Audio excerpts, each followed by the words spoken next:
Você está contente com o seu serviço de internet? E o WhatsApp saiu do ar? Será que pode acontecer de novo? E a sua banda larga? Você vai pagar mais caro pelo mesmo serviço que você já tem hoje? O nosso convidado é o advogado Coriolano Camargo. Ele é presidente da Comissão de Direito Digital da OAB São Paulo. Não perca, daqui a pouquinho, no Ponto de Equilíbrio.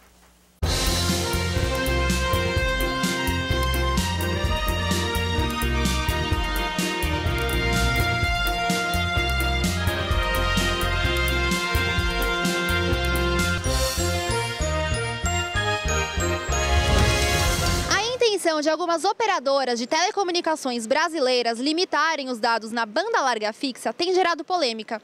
Isso significa que o consumidor tem direito a um limite de uso da rede durante o mês, também conhecido como franquia. Segundo a ONU, quase 70% da internet no mundo não é franqueada. Você concorda com a suspensão de serviços de comunicação, como por exemplo o WhatsApp? Não concordo. Por quê? Eu acho que as pessoas são livres, né? Já que todo mundo se acostumou com isso, não tem que cortar esse serviço. Não concordo. Eu acho que é um meio de comunicação e eu acho que prejudica muitas pessoas que trabalham com WhatsApp, enfim, com vendas. É um meio que você pode se comunicar com o Brasil inteiro, ou até com pessoas que estejam fora do país, rapidamente e sem um custo alto. Então, acho que o WhatsApp hoje é a maneira mais barata que existe para se comunicar. Na sua opinião, é certo que as operadoras possam reduzir a velocidade da internet após o término do pacote contratado? Eu acho que não. É um absurdo isso. É um absurdo. Eu não concordo porque a internet ela tem que ser ilimitada.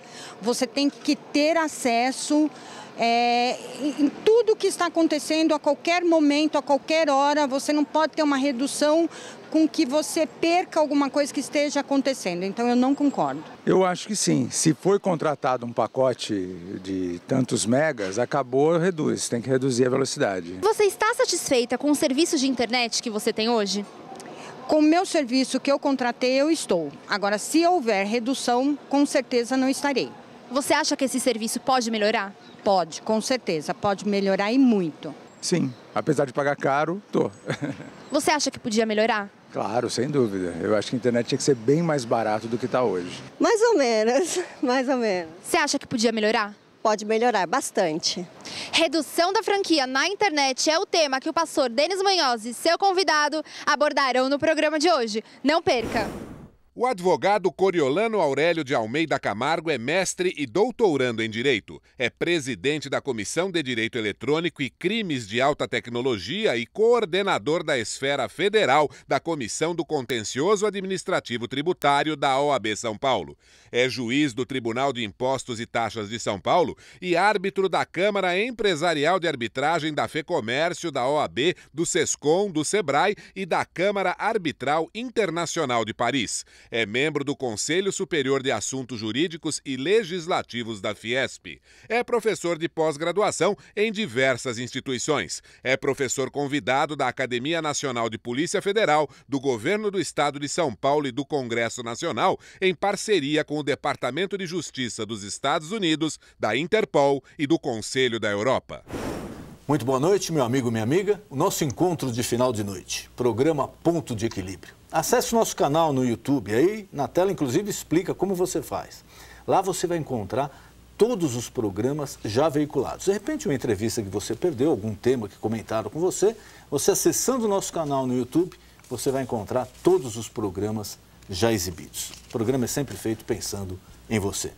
E nessa noite é com imenso prazer que eu recebo o Dr. Coriolano Camargo. Ele é advogado e presidente da Comissão de Direito Digital da OAB de São Paulo. Doutor, obrigado por ter aceito o convite. Prazer receber o colega aqui. Prazer imenso, doutor. Está aqui tratando sobre direito e tecnologia, Anatel, WhatsApp, universo digital. Um tema que hoje afeta as famílias, educação, escola, sociedade. Verdade. O senhor falou de um tema agora. Nós acabamos de nos deparar com outro probleminha aí, né? A suspensão do serviço do WhatsApp. E aí vem aquelas correntes, né? Contra, a favor, sim, pode, não pode, qual a limitação, o que acontece, o que não acontece. Eu gostaria, lógico, depois a gente vai abranger outros assuntos, mas começando por isso que é até mais pontual, sim, queria que o senhor explicasse aqui, o nosso telespectador, como funciona o serviço do WhatsApp? Quem pode determinar que se pare o serviço? Sim. Quais as limitações do judiciário? Quais as obrigações da prestadora de serviço? Sim. Até para o resumo da ópera, para Sem o dúvida. consumidor final não ser prejudicado. Claro, esse é um grande mistério. Muitas vezes o consumidor, o usuário, ele não sabe muito bem como funciona o WhatsApp. Pontualmente, eu me valeria das palavras do presidente Marcos da Costa, da OAB. Nós não podemos punir toda a sociedade brasileira em função do mau uso de alguns na sua atividade criminosa. Temos que pensar, essa medida de suspender o WhatsApp, ela é efetiva? Ela vai trazer algum resultado para as investigações? Então nós temos uma corrente, um grupo de juristas no Brasil, de juízes, promotores extremamente insatisfeitos com a constante quebra de ordens judiciais, a não obediência de ordens judiciais. Ou seja, está havendo uma investigação, se solicita ao WhatsApp algumas informações. O que argumenta o WhatsApp? O Facebook comprou o WhatsApp, é o proprietário. Ele argumenta no seguinte sentido, que aquele que envia a mensagem fica no seu celular com uma cópia da mensagem. Aquele que recebe a mensagem fica com uma cópia da mensagem. Mas o servidor nos Estados Unidos não fica com nada armazenado. Então aí nasceria uma incapacidade técnica à luz do Marco Civil da Internet. É aí que eu queria chegar. O Marco Civil, uma legislação nova, diz que os provedores, que os aplicativos, eles respondem nos limites da sua capacidade técnica. Então, nesse momento, o Facebook e o WhatsApp revelariam a sua incapacidade técnica de cumprir a ordem judicial. Que eles, em tese, não teriam o que entregar. Em tese. Mas, por outro lado, existe uma falta de transparência em relação ao serviço que é prestado, que notoriamente é de utilidade pública. Hoje você marca o médico, fala com a escola, serviços de atendimento... Grupos de trabalho. Grupos de trabalho. Lá na OAB nós temos um grupo, aliás, diversos grupos de trabalho que se valem do WhatsApp. Tivemos que migrar rapidamente para o Telegram para não cessarmos as nossas... Mas muita gente fez isso nesses últimos 2-3 dias. Exatamente, doutor. Foi curioso, né? Porque essa suspensão do WhatsApp elevou, né? Trouxe à tona a existência de outros aplicativos até então, de certa forma, desconhecidos por parte do usuário. Mas voltando à nossa questão central. Qual a nossa recomendação? Que o WhatsApp tivesse um manual de procedimentos técnicos revelado para a sociedade, para o judiciário, demonstrando quais os limites da sua capacidade técnica, se realmente ele não fica com nenhum tipo de mensagem armazenada no seu servidor. Se assim fosse, invertendo esse ônus da prova para o WhatsApp, ele revelando para a sociedade que ele tem uma incapacidade técnica realmente de fornecer dados e informações acerca de pessoas que estão sendo investigadas, sem dúvida nenhuma, ele não pode cumprir uma ordem judicial impossível, né? Mas aí ele já não estaria inadequado ao marco regulatório? Não, porque o marco regulatório não diz expressamente que ele é obrigado a manter informações privadas, comunicações privadas dos usuários nos seus bancos de dados, nos seus servidores. O WhatsApp agora soltou uma nota, o Facebook também, dizendo que eles pensam numa alteração, numa mudança do serviço. Ou seja, eles passariam a armazenar todas essas comunicações. Que passa a ser um risco também. Nós vimos aí aquele site de namoro, né, de infidelidade nos Estados Unidos. Causou um problema seríssimo. Né, que armazenou durante muito tempo todas essas informações e essas informações foram vazadas. Qual a segurança que nós temos de que amanhã os servidores do WhatsApp também não vão serem violados por hackers, né, quebrados esses dispositivos de segurança, e as nossas informações sigilosas, as nossas conversas e fotografias passam a serem reveladas para toda a sociedade, pelo Wikileaks, o Anonymous e outros, né? O WhatsApp, doutor, ele não armazena, segundo ele próprio diz, ele não armazena nenhuma conversa, nenhuma troca de informação. Exatamente. Mas ele tem um controle das ligações, das comunicações entre... Por exemplo, ele pode não armazenar uma conversa nossa, sim, mas ele sabe que eu entrei em contato com o senhor, que o senhor entrou em contato comigo, sim, ou não? Sim, existe uma corrente de pesquisadores que entende que para o WhatsApp fazer essa comunicação, esse elo de comunicação ponto a ponto, se utilizando do IP, da base do telefone celular, sim, ele tem esse controle de quem está ligando para quem. Quer dizer, ele não sabe o teor da conversa, ele sabe que nós conversamos, mas não sabe o quê. O que, em tese, possivelmente não interessaria somente para as investigações. O que interessa para o juiz, eu acredito, nessas investigações de tráfico de drogas, de pedofilia, é o que está sendo programado, tramado pelos grupos organizados. Fato é que é necessário um termo de ajustamento de conduta entre o Ministério Público, com a presença da OAB, da sociedade civil, entre o WhatsApp, os provedores e o Facebook, para que seja revelado para a sociedade um manual de procedimentos técnicos para colheita, análise, preservação e disponibilização desses dados em caso de investigação de crimes contra a criança e a juventude, crimes sexuais. O Marco Civil ele trouxe um grande avanço, diga-se de passagem, que é a possibilidade da retirada administrativa de fotos sensuais, fotos íntimas indesejadas, sem a necessidade de ordem judicial, que é um grande avanço para toda a sociedade. Sem dúvida, porque dependendo às vezes de uma apreciação judicial, isso daí entra na rede, milhões de pessoas vão ter acesso diariamente a isso daí, né? É verdade, e muitas vezes a pessoa vai ter uma dificuldade imensa com uma quantidade enorme de ordens judiciais para a remoção e proteção da sua honra, remoção do conteúdo e proteção da honra. Um outro assunto que também agora deu uma sacudida aí na sociedade brasileira, nessa última semana, é a história da limitação de acesso aos dados da internet fixa. Eu passo parte do tempo aqui, parte do tempo fora do Brasil, e a gente vê. Fora do Brasil, além de não existir essa limitação, na maioria dos casos, pelo menos, lá a gente paga realmente pelo que a gente usa. Sim. Só para explicar para o nosso telespectador. Eu nem sabia que tinha isso disponível, mas lá nos Estados Unidos um rapaz colocou aqui nesse tablet um medidor da velocidade da internet. Ele falou, então, quando o senhor tiver em dúvida que a internet está lenta, o senhor vem aqui e acessa esse ícone. Perfeito. Então, lá, por exemplo, eu contratei 100 GB ou 50 GB. Você entra aqui lá, nos Estados Unidos, e checa. Tudo bem, pode não ter a 100, mas tem 90, tem 89. Sim. Ou não tem 50, mas tem 45, 47. Aqui você contrata 30, pelo menos comigo. Raramente eu cheguei em 10 ou 12. Quer dizer, a gente está pagando por um X e, normalmente, na maioria do tempo, a gente está recebendo por menos de meio X. Sim. Esse também é um problema que vem acontecendo aqui. E agora ainda vem essa história de se limitar.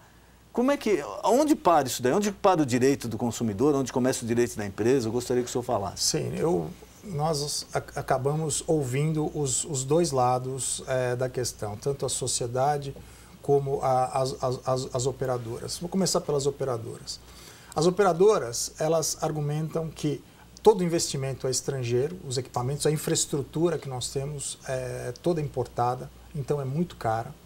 Elas argumentam também que a tributação em cima desses equipamentos realmente são caros, se tornam obsoletos muito rápido e que nós não temos aqui os investimentos que existem lá fora. Então essa seria, digamos assim, a justificativa das operadoras para o fato de que nós não temos uma internet hoje de ponta, como existe lá fora. A justificativa para que nós temos essa oscilação maciça na nossa banda, eu vim de casa agora para o programa e estou com um problema de internet em casa que não consigo resolver, né? E a Fiesp, ela criou um medidor de banda larga, né? O nosso ouvinte ele pode acessar o site da Federação das Indústrias do Estado de São Paulo e lá ele pode medir se ele realmente está recebendo esse pacote. Seria algo como esse aplicativo que colocou aqui? Semelhante a esse aplicativo, porque também é uma preocupação da indústria, né? Esse aumento e a interrupção e a qualidade do serviço. São notas fiscais eletrônicas, equipes de treinamento que estão recebendo ensino à distância, cursos de inglês online. O funcionário, muitas vezes, ele faz o curso de inglês das 6h30 às 7h30, ele não consegue baixar o seu pacote de serviço, porque não tem internet, na empresa. Muita gente usa para trabalhar, são compromissos. Sem dúvida. A pessoa perde dinheiro, pode perder até compromissos importantes, investimentos, por não ter internet. Exatamente. Qual a posição da OAB São Paulo, do presidente Marcos da Costa? Não é verossímil a suspensão e a limitação dos serviços da banda larga fixa. Por quê? Você atenta contra o Marco Civil da internet, uma vez que o Marco Civil ele revela para toda a sociedade que a internet é um serviço essencial para a educação, para a formação, para o trabalho, é um pilar essencial para a vida do ser humano hoje. É impossível você criar um filho hoje, que ele vá à escola, que ele estude sem o uso da internet, ou seja, e que as operadoras criem, novamente nós passamos pelo problema técnico aliado à tecnologia. Criem de forma transparente um manual de procedimentos técnicos para que o consumidor saiba exatamente o que ele está recebendo em termos de serviço. Porque a esmagadora maioria não tem ideia. Não tem ideia do que está recebendo. Você está usando o seu celular hoje, você recebe uma notificação por SMS dizendo, olha, venceu o seu plano, a partir de agora, se você quiser internet, você vai ser tarifado. Primeiro, a minha internet foi péssima o mês inteiro, não foi de boa qualidade e vai ser cortada se eu não contratar um pacote de tantos reais a mais. Para continuar tendo a minha velocidade, que não é boa, que é ruim. Né? Então é preciso que se estabeleça um diálogo, né, entre a OAB, a nossa Comissão de Direito Digital está procurando trazer à tona esse debate nacional em relação ao corte da banda larga da fixa. A nossa Comissão de Direito do Consumidor também está fazendo um trabalho relacionado ao tema para que, através dessa discussão, nós possamos chegar a um acordo, né, a um pacto social com as operadoras para que elas passem a oferecer um serviço de qualidade e transparente sem ameaça do corte do serviço repentinamente pela ausência do pagamento. Para o nosso telespectador entender, por exemplo, em casa, a pessoa foi lá, contratou um plano de internet fixa para a casa dele, de 10 gigas, 20 gigas, não sei, um plano fixo. Então ele tem um computador dele, que ele funciona com aquilo lá, e de repente ele tem um roteador, um wireless, que ele transmite aquilo para os outros pontos da casa. Então ele usa aqui, o filho usa também, a esposa usa, etc. Perfeito. Essa limitação, ela vai influenciar diretamente aonde, se ela vier a existir? Sim. No momento em que você tem uma franquia, você pode usar X pacotes de dados, você utilizou, você ouviu música, você viu o seu filme favorito, você assistiu o seu programa de televisão pela internet, acabou, você recebe uma notificação. Hoje é ilimitado isso. Hoje é limitado. Você recebe uma notificação dizendo que se você quiser continuar com aquela velocidade X, você deve pagar um pacote adicional. O problema é, eu recebi num primeiro momento, o pacote adequado. Que isso não tem nada a ver com a velocidade. Não, sim, tem a ver com a velocidade também. Eu recebi o pacote adequado, ou o meu filme ficou parando toda hora, a minha internet é de péssima qualidade. Se for de péssima qualidade, tem que haver uma compensação no momento seguinte. Não pode haver uma cobrança adicional por um mau serviço prestado. E é isso que revelam os PROCONs de todo o Brasil. As operadoras são campeãs em reclamações pela má disponibilização, pelo mau serviço prestado nós fizemos um programa ao consumidor. Aqui com representantes do PROCON, aqui em São Paulo, é campeã isolado. Ganha até de bancos, etc. As empresas de telefonia. Isso precisa ser visto, né? Precisa ser readequado esse serviço para que a sociedade, para que o consumidor passe a ter um nível de satisfação maior com a banda que ele está recebendo, para depois nós falarmos em aumento de preços. Então, está havendo uma desproporção nesse momento em relação do diálogo das operadoras com a sociedade, com o consumidor. Um desrespeito. Né? Nós já temos uma majoração, um serviço inadequado de telefonia para o celular, que o consumidor alega que não está funcionando de forma adequada, vide as reclamações do PROCON. Ainda assim, nós temos que pagar para uma internet adicional que também não funciona de forma adequada. Migrando para a dona de casa, para aquela pessoa que está estudando em casa, está aguardando para assistir a sua aula. Não, ele não conseguiu assistir sua aula em 1 hora, mas assistiu em 2 horas e meia, porque a internet toda hora estava falhando. Travou, ficou lento. Travou. Ele consumiu aquele pacote de dados, ainda que de forma pingada, ou seja, agora está funcionando bem, às 2 da tarde, às 3 da tarde não funciona a minha internet. Ele volta a assistir às 4 horas, porque ele sabe que às 4 horas a internet está um pouco melhor. Mas ele consumiu todo o pacote de dados da mesma forma. Ele teria 1 hora para executar a operação, executou a operação em 3 horas. Consumiu o pacote de dados, a operadora manda uma notificação dizendo, olha, agora eu vou te cobrar um pacote adicional porque você consumiu o seu pacote de dados. Não existe equilíbrio, não existe senso de justiça.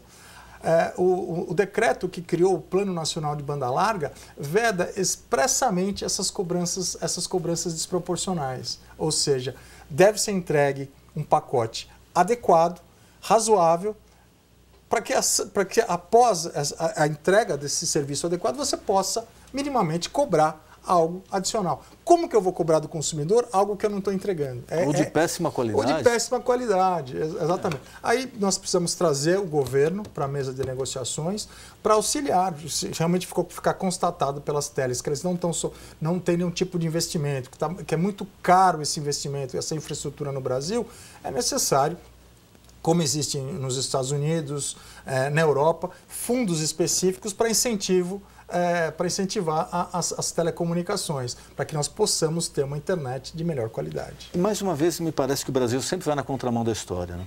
Nos Estados Unidos, você recebe lá como consumidor, pelo menos a cada 2, 3 meses, cartinhas te oferecendo, olha, esse mesmo pacote que você tem com a companhia A, se você passar para mim, eu vou te dar 30% de desconto, ainda vou aí, te forneço tal aparelho, isso e aquilo. Aí você vai lá, muda. Depois de 3 meses, você recebe uma outra. Olha, agora eu vou te dar mais 10% se você vier para cá e largar aquela companhia. Quer dizer, lá você vê uma disputa real de mercado, porque está todo mundo tentando dar um serviço melhor ao consumidor, e aqui parece que a gente tem que lutar, como o senhor falou, para manter um serviço que hoje já é ruim. Pois é. Ele não é bom. Pois é. Nós estamos brigando para manter o que é ruim. Pois é. Eu me lembro que lá atrás eu tinha uma internet excelente que acabou, era a Giro da Embratel. Era um dispositivozinho móvel, funcionava na minha casa, que era uma maravilha. Um belo dia eu recebo uma carta na minha casa dizendo, olha, esse serviço vai acabar. Mas como vai acabar? É tão bom, serve de forma ilimitada. Mas por que vai acabar? Então, até hoje, eu não sei por que esse serviço e outros que funcionavam bem terminaram. Disseram, eu liguei na empresa, disseram que não existia mais investimento em infraestrutura para suportar a qualidade daquele serviço.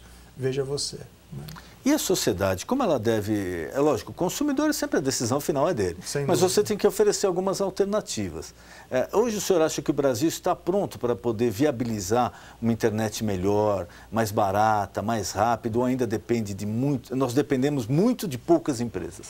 Nós dependemos muito de poucas empresas, dependemos do governo em termos de infraestrutura, redução da carga tributária, um plano nacional de desenvolvimento para a internet no Brasil, um plano nacional para a educação digital das nossas crianças nas escolas. É fundamental que o adolescente brasileiro, que a criança tenha já nos primeiros anos da sua educação escolar. Nós não tínhamos antigamente educação moral e cívica, hoje nós temos que ter educação moral e cívica e respeito em relação aos pais, mestres, educadores na internet. Hoje uma criança, muitas vezes, que está acessando o Facebook com 8 anos, 9 anos, 10 anos, posta uma foto do pai, muitas vezes, saindo armado, uma foto do carro do pai expondo a família. E hoje os grupos criminosos eles estão olhando para a internet e usam essa plataforma para arquitetar crimes, sequestros Um bandido agora, recentemente preso, falou que todas as informações que ele colhia era via Facebook. Mas é claro. Inclusive sequestrador. Sim, é muito fácil, né? Então, no YouTube tem uma ligação de um sequestrador conversando com a família e fala, mas não adianta você me dizer que você não tem nada. Eu olhei no Facebook da família, eu estou acompanhando o Facebook da família há 3 meses. Eu sei toda a atividade de vocês. Sabe onde vai, onde tem casa de praia, se tem, onde mora, onde estuda o filho. Quer dizer, o senhor vem me dizer que o senhor não tem X, e a viagem que o senhor fez para tal lugar, né? E o carro, que o senhor vende o carro. Ele falava assim pro pai da pessoa que tinha sido sequestrada. Então, nós precisamos de um plano nacional de desenvolvimento e de educação digital.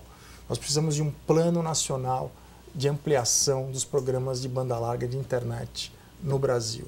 Sem isso, nós vamos continuar tendo internet de péssima qualidade, nós vamos voltar sempre ao mesmo debate. As pessoas perdendo muito tempo, insatisfeitas, procurando o judiciário, que não aguenta mais receber os tribunais de pequenas causas, os juizados especiais cíveis, não aguentam mais o número de ações judiciais contra as operadoras. Daqui a pouco o judiciário não vai conseguir mais julgar todas essas ações com a qualidade necessária. Inclusive, é uma coisa que eles já sabem, né? Porque a grande maioria faz acordo já na primeira audiência. Pois é. Quer dizer, sabe que está errado. Pois é, sabe que está errado. Quando se 70%, 80% das empresas de um ramo faz um acordo na primeira audiência, que eles sabem que realmente... Mas se fazem esses acordos sempre, é porque se continua mais barato hoje para eles. Exatamente. Né? Quando o dano moral, que são dores, angústias e aflições que atingem a esfera íntima e valorativa do cidadão e que tem uma repercussão social relevante, como é o caso da internet, ele for majorado, no sentido realmente de corrigir o sistema, né? O judiciário vai ser um grande instituidor de políticas públicas para o Brasil. O dano moral ele não foi feito nesses casos para doer no bolso da operadora, mas sim para corrigir o sistema, para que o judiciário dê um recado claro para as operadoras. Olhe, melhorem, mudem o serviço, porque o dano moral vai passar a ser pesado contra vocês daqui para frente, como é nos Estados Unidos. A pessoa escorrega no aeroporto, quebra o cotovelo, $2 milhões de indenização. É o judiciário instituindo políticas públicas. Pesado e rápido. Né? Exatamente. Porque lá também o sistema é rápido, funciona, é rápido. Sem dúvida. Então ele inibe qualquer atividade, o cara pensa 10 vezes em fazer uma coisa errada. Sem dúvida nenhuma. Então o cidadão ele tem que ter, frente ao Poder Judiciário, essa expectativa. Né? E o Judiciário tem por missão ser um grande instituidor de políticas públicas, corrigindo esses desvios, corrigindo essa má qualidade do serviço que é prestado hoje, não só pelas operadoras, como também por dezenas de empresas que desprezam o consumidor. Doutor, queria mais uma vez agradecer a sua presença aqui, foi um prazer recebê-lo e colocar à disposição algum recado, se você queira passar ao telespectador, algum tema que eu não perguntei, por favor, fique à vontade. Eu vou deixar à disposição de vocês o portal da OAB, www.oabsp.org.br, o nosso e-mail crimestecnologia@oabsp.org.br. No site da OAB São Paulo, você vai encontrar diversas cartilhas sobre o uso seguro da internet para toda a família. O meu Facebook é Coriolano Camargo, profissional, à disposição de todos vocês para dúvidas, questionamentos. E o meu Twitter é Coriolano AC. Muito obrigado. Doutor, foi um prazer recebê-lo aqui. Obrigado. O nosso encontro de final de noite, programa Pontos de Equilíbrio. Boa noite.